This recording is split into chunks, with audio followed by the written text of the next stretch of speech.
What's up, everybody? Welcome to another episode of the show. Today, we are starting episode 1 of my UDFA series. I love this time of year because after the draft is over and people from round 1 to round 7, they're flying off to the new destinations, getting ready to sign new contracts, which congratulations to all of them, by the way.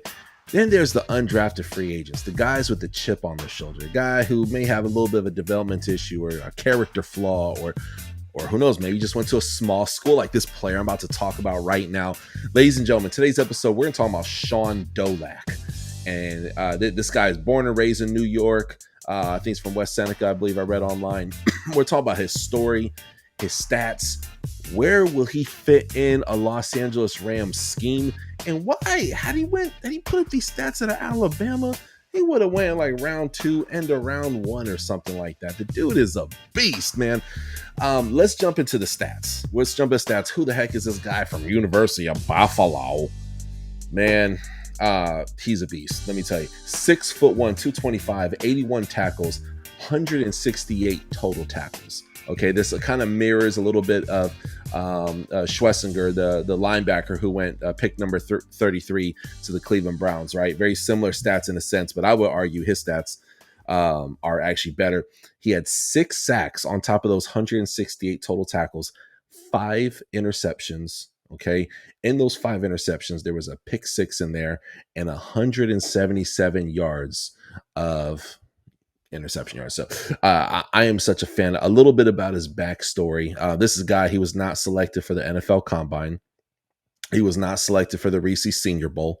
So to talk about like just a real big chip on your shoulder, he has that, right? A little bit about his life. Lost his father, I think I read online, of cancer, I believe it was, in 2015. He has a bunch of siblings. So you can imagine the type of feelings he must have and also the weight of the world on his shoulders. I never got the opportunity to interview Shaun. I tried to get him on the show.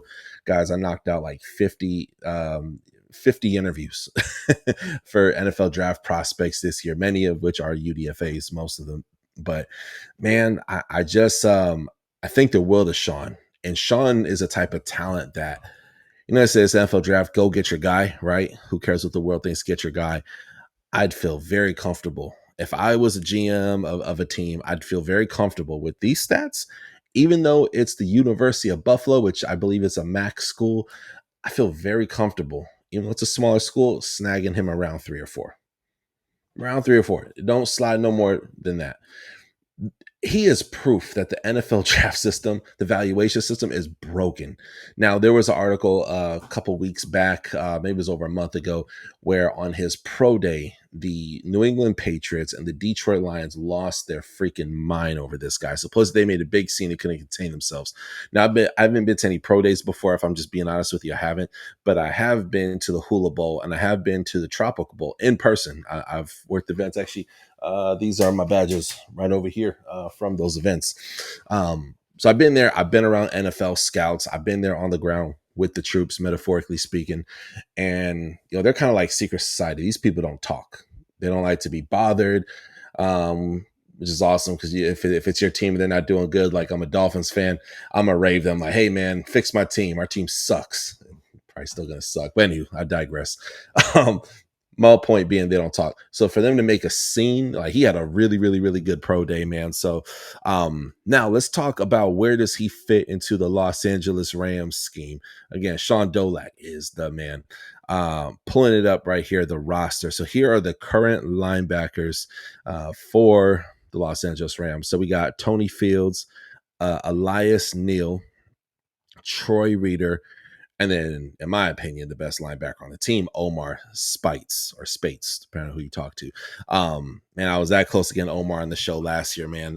Just times tables couldn't make it work. I did get Cam Lampkin on the show last year and Joshua Carty, so do check out those interviews. Those were draft interviews. I did it, face to face last season. But anywho, could you imagine Omar on one side blitzing and Shaun Dolac?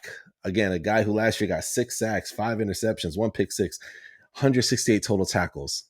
And you have Omar, remember, in college at LSU, he transferred over very well to the NFL because he had over 300 career tackles when he was at LSU. So could you picture that? Mind you, you're working with the D line, man, and you got some really, really, really good players on that D line, man. Braden Fisk. I mean, there's some really, really, really good players. Then you got some DBs in there who like to blitz. All I'm saying is that the Rams, and put a reminder in your calendar, come back to this video. Rams, and it could even be this year.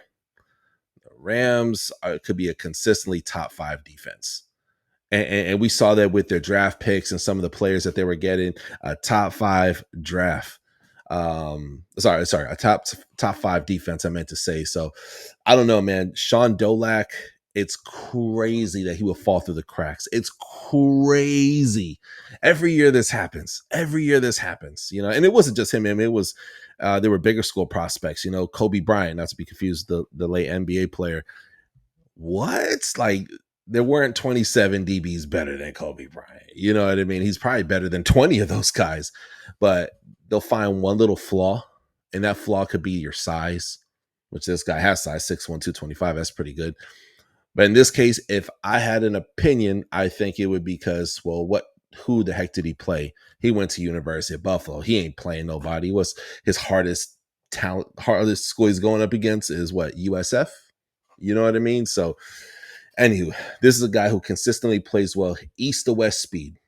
A lot of schools are going to take it, a lot of NFL scouts and NFL draft know those. They're going to use generic draft lingo. Leader of men, east to west speed. A guy who could put the team on his back. Well, guess what? Shaun Dolac can do that. He can do that. The guy is battle tested. And on top of that, he came to the school as a walk-on. He didn't even win the trophy as the best walk-on in college football, which is crazy to me. So for a guy to be that hungry, come from a small school, now he's going to a big city. He's a small town, northeastern guy. Man, I can't help but root for the kid. I can't help but think that he's going to take in, at minimum, make a practice squad, but I would be very careful. I would add him to a 53 because I would be livid if somebody pried him off of my practice squad.